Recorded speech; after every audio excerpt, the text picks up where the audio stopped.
Hola mis queridos alumnos, ¿cómo están? Pues aquí estamos el día de hoy con un video más. El día de hoy vamos a hablar sobre la narración. La narración es un relato de unos hechos reales o imaginarios que le suceden a unos personajes en un lugar. Cuando contamos algo que nos ha sucedido o que hemos soñado o cuando contamos un cuento, estamos haciendo una narración. ¿Cuáles son las características y funciones de la narración? La narración es un texto que cuenta sucesos específicos por medio de personajes reales o ficticios, ¿ok? La narración puede encontrarse en cuentos, relatos, anécdotas, leyendas, mitos, crónicas, entre otros.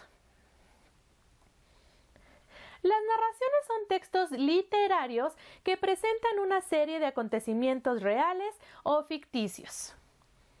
La narración tiene una serie de eventos ordenados de manera lógica y secuencial.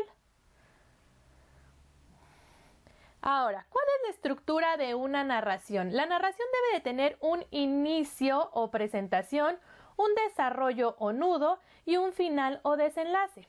El inicio o presentación es la situación principal, el momento para presentar a los personajes y comenzar la trama. El desarrollo o nudo. Los personajes son conducidos a una o varias situaciones que también conforman la trama. Y por último, el final o desenlace. Es la parte donde los conflictos son resueltos de una u otra manera. Entonces aquí les puse unas pequeñas imágenes para que podamos diferenciar las partes.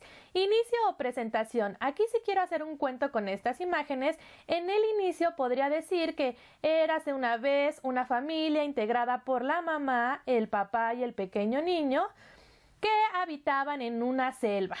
Ahora vamos con el desarrollo. Aquí voy a decir que el niño estaba muy hambriento y no tenían que comer. Por lo tanto, el papá y la mamá tuvieron que salir a cazar a un mamut. Este es, pues, el problema o la situación que se tiene que resolver. ¿Y cuál es el final o el desenlace? Que los papás finalmente pudieron atrapar al mamut, lo cocinaron y le dieron el alimento a su hijo. Aquí ya estamos resolviendo el conflicto que estaba aquí en el nudo o en el desenlace.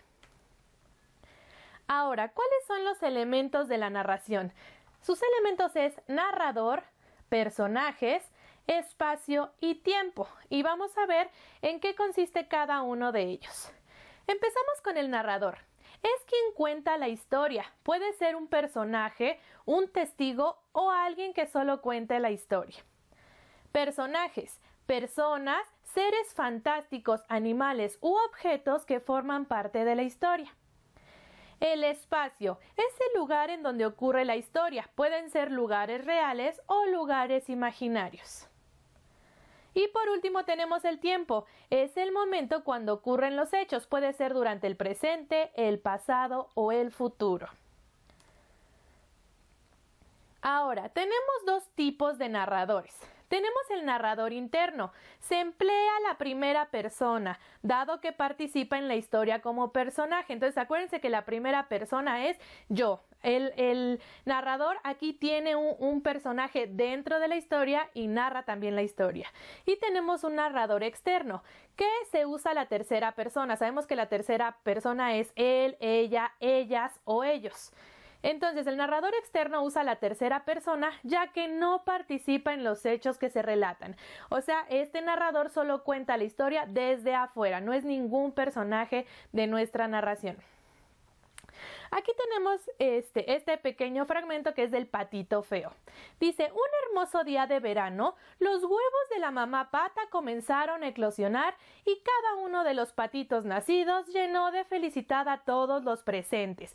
Esa es nuestra introducción. Fíjense cómo ya estamos poniendo a los personajes de nuestra historia. Luego dice, sin embargo, un huevo permaneció intacto y cuando finalmente se rompió, de él salió un patito grande y diferente a los demás, al que todos llamaron el patito feo. Entonces, aquí ya tenemos el problema o el nudo que tenemos que resolver, el problema o el conflicto de nuestra narración.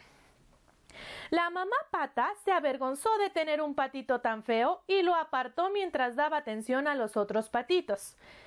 Aquí ya viene el final o el desenlace. El patito feo creció sintiéndose rechazado y burlado por los demás animales de la granja, por lo que decidió irse de allí al día siguiente. Ahí ya tenemos nuestro final o nuestra conclusión. Entonces ya vieron cómo todas nuestras narraciones deben de tener un inicio, un desarrollo y un cierre. Y aquí el narrador es un narrador externo porque ningún personaje nos está contando la historia. Es una persona externa quien nos está haciendo la narración. Ahora, vamos a hablar también de las relaciones causales en la narración.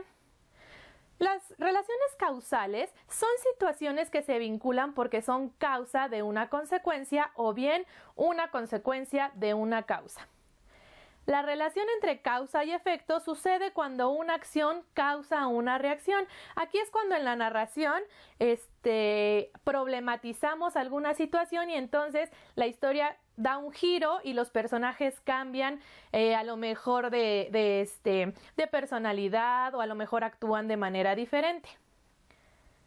Estas expresiones indican que un hecho está vinculado a otro y permiten encontrarle sentido a la historia. ¿Cuáles son estas expresiones? A estas expresiones se les llaman conectores, como el por qué, por lo cual, puesto que, debido a, son conectores que ocupamos en nuestra narración para narrar una causa y efecto. ¿Ok? Entonces, pues hasta aquí el video del día de hoy. Espero que les haya quedado claro y nosotros nos vemos en el siguiente video.